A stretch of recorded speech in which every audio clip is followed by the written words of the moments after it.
Despite being an instrumental global mobile phone manufacturer in 1988, Nokia's market capitalization dropped from around $250 billion in 2000 to $50 billion in 2010.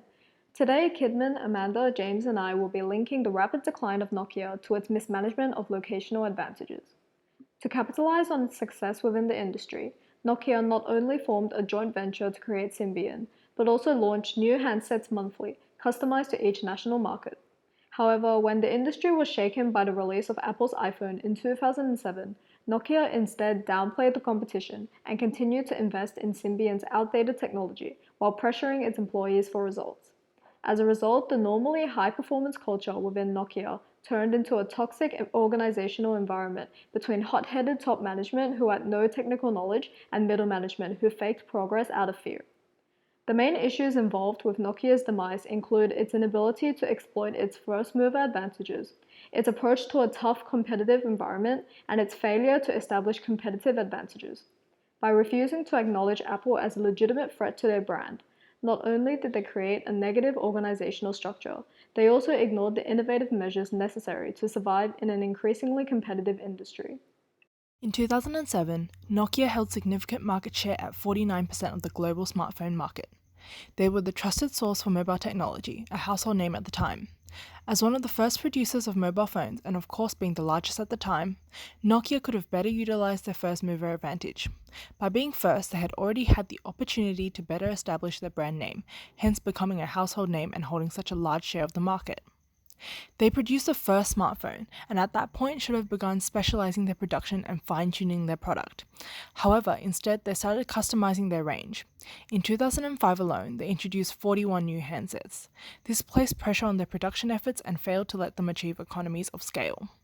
They could have also taken better advantage of the fact that many consumers were already used to using Nokia phones, and as a result already undertook a significant amount of the learning curve in adapting to new technologies. This meant it would have been easier for consumers to convert to a new Nokia phone. However, Nokia once again failed to capitalize on this. They were also aware of the innovative new touchscreen before Apple released the iPhone. However, they continued to downplay competition and failed to effectively innovate to rival.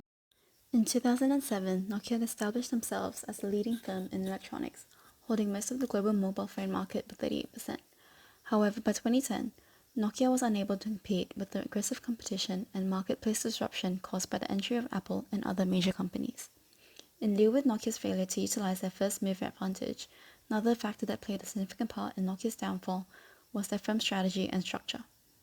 Nokia was not equipped with the experience to compete with a significant rival, and eventually lost to Apple due to their lack of innovation and the inability to utilize their resources well, particularly with Symbian, and could not keep up with the shift towards apps that Apple brought with the iPhone. Furthermore, the dysfunction in their organizational structures and work culture stemmed from the reorganization into a matrix structure in 2004. Mid-level management were pressured to comply with decisions made by top-level executives.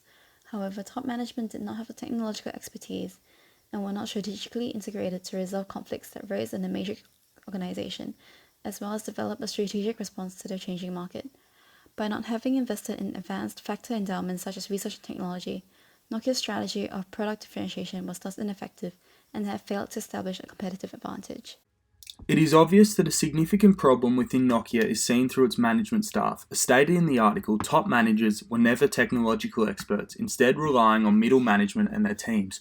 So our recommendation is that experts within the telecommunications industry are sought after and integrated into top management. Furthermore, the toxic environment between management needs to be removed, where top management used scare tactics over middle management, so much so that it caused them to lie about and underperform as they were fearful of their jobs. As well as this, Nokia should reduce the extreme variation of mobile phone products, as it once offered 47 different phones, reducing its ability to achieve economies of scale. Instead, it should focus on developing one strong product that can gain traction within the market. Our recommendation is that Nokia continues its current operations until it develops a new flagship device, on which it should then expand its operations further.